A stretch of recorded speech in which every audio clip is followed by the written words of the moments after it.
All right, today we're diving deep into one of humanity's oldest spiritual and healing traditions, shamanism.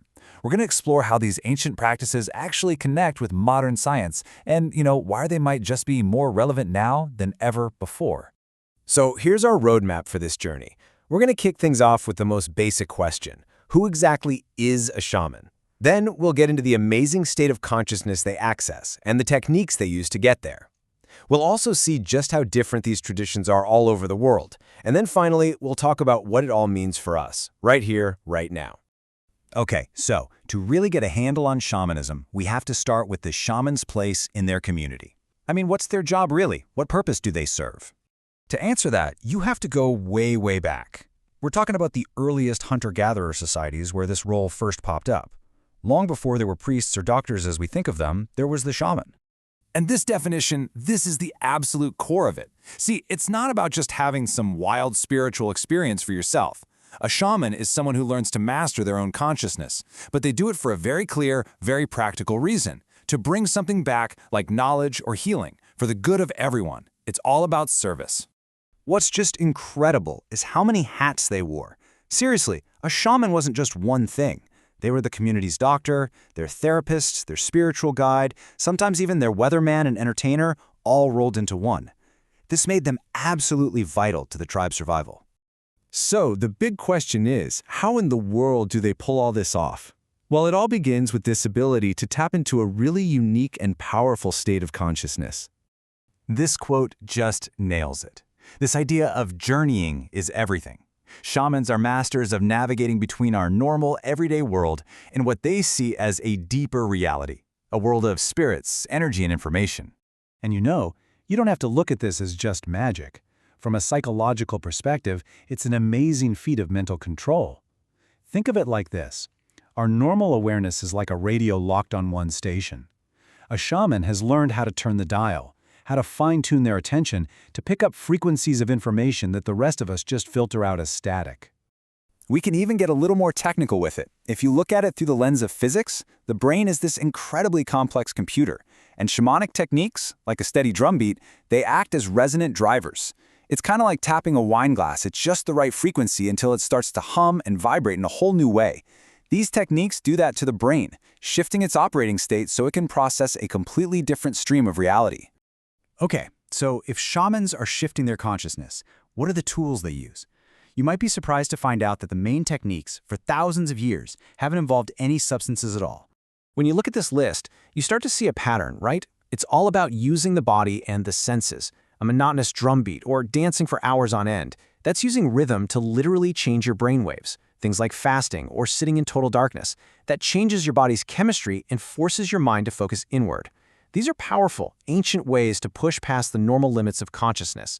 And this is so important to get. The trance isn't the point. It's just the vehicle.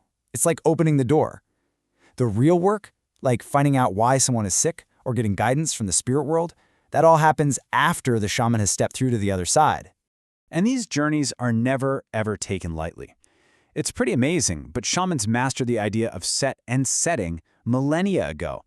The set is your mindset. Your intention is crystal clear, you've made prayers. And the setting is the physical space. It's sacred, it's protected. Maybe there's a fire, and you're surrounded by people who support you. It's all designed to make the journey as safe and effective as possible. Now, it's absolutely vital to understand that shamanism isn't one single thing. It's not a religion, it's a global phenomenon, a whole family of practices with just this incredible diversity that's shaped by totally different cultures and landscapes. So while the core idea of journeying between worlds is pretty much universal, the details are hyperlocal. The specific ceremonies, the tools they use, the spirits they work with, they're all deeply connected to the land. A shaman in Siberia is going to have a very different practice than a shaman in the Amazon, because their worlds, their ecologies, are completely different. We can kind of break these traditions down into two main styles. Think of it this way. Specialist traditions are like training a brain surgeon. It takes decades of intense training to become this highly skilled professional who serves the community. Empowerment traditions, on the other hand, are more like teaching everyone first aid. They give people the basic skills they need to work on their own healing and growth. So, to see this diversity in action, let's zoom in on a specific example from the Amazon. What we're looking at here are Huni shamans sharing a sacred medicine called rapé. It's pronounced hape, and it's a really central part of many of their rituals. Rapé is this superfine powder, usually made with a potent jungle tobacco and ash from other sacred plants.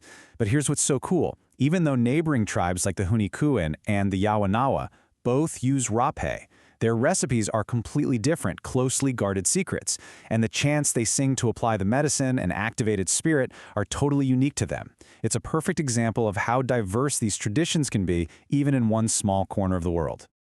So this all brings us to today, because this ancient practice isn't some dusty relic of the past. It's alive, and it's being adapted to help with the unique challenges of our modern urban world.